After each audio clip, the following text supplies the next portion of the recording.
गांव की वह सुबह कुछ अजीब सी थी। हवा में नमी थी, आसमान बादलों से ढका था और आंगन में खड़े नीम के पेड़ की शाखें इस तरह झूल रही थीं जैसे किसी आने वाले तूफान का इशारा दे रही हों। उसी खामोश सुबह वह दरवाजे से अंदर दाखिल हुई, एक हफ्ता मायके में बिताकर। चेहरे पर थकान भी थी और एक अजीब सा घमंड भी। सास ने प्यार से पूछा, कैसी हो बहू, सब खैरियत रही?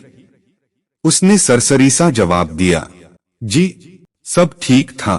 सास के दिल में अचानक एक कसक सी उठी, मगर वह चुप रही। आखिर लड़की शरीफ खानदान की थी, नसीब से मिली थी। लड़का भी सीधा सादा, समय का पाबंद, न कोई बुरी आदत न कोई गलत संगत। इसी वजह से सबने खुशी से रिश्ता स्वीकार किया था।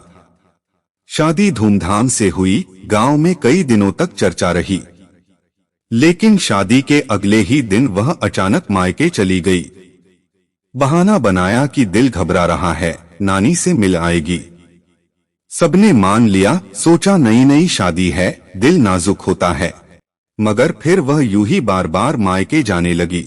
एक दिन आई तो साफ कह दिया, मैं अलग रहना चाहती हूँ। यह सुनकर घर वालों की सांस रुक गई। सास ने हैरानी से पूछा, बेटी आखिर क्यों? हमारा कौन सा जुल्म तुम्हें सता रहा है?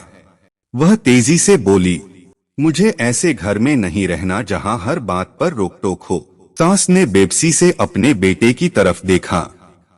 यह तो हफ्ते में 4 दिन मायके रहती है, वहाँ तो कोई रोक टोक नहीं। फिर यह नाराजगी कैसी? घर का सुकून जैसे छिन गया था। लड़की दिन ब दिन कठोर, तेज और अक्खड़ होती जा रही थी। घर के कामों से उसे कोई मतलब न रहा।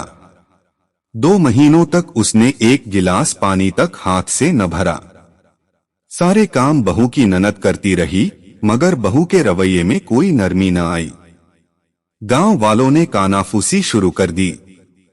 दामाद तो घर जमाई बनकर रह गया। लड़की के घर वाले इसे यूं बिगड़ने देते हैं, यह रिश्ता ज्यादा नहीं चलेगा। सास कई बार समझाती, बहू घर रिश्तों से बनते हैं, मगर वह मुंह फेर लेती। वक्त गुजरता गया। तीसरे महीने के अंत तक लड़के के मन में एक फैसला जागने लगा। वह खामोशी की हद तक थक चुका था। एक रात उसने गहरी सांस ली और मां से कहा, अम्मी, शायद यह रिश्ता मेरी किस्मत में नहीं लिखा था। मां ने कांपती आवाज में पूछा। लड़का बस इतना बोला, अब बस, कल सुबह फैसला सुनाऊंगा। अगली सुबह दरवाजे पर दस्तक हुई। वह बाहर निकला।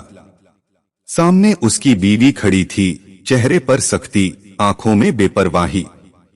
उसने ठहरा हुआ जुमला कहा, मैं तुम्हें तलाक देता हूं। कुछ पलों के लिए हवा रुक गई।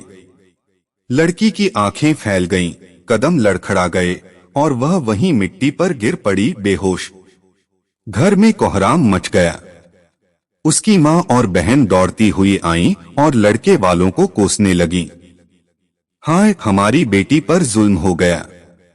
तुम लोगों ने उसकी जिंदगी बर्बाद कर दी। मोहल्ले वाले इकट्ठा हो गए। सास चुप खड़ी थी, मगर आंखों में सालों की थकान उतर आई थी। उसने एक लंबी सांस भरकर कहा, हमने उसे बेटी बनाकर रखा, लेकिन उसने कभी बहू बनकर जीने की कोशिश ही नहीं की।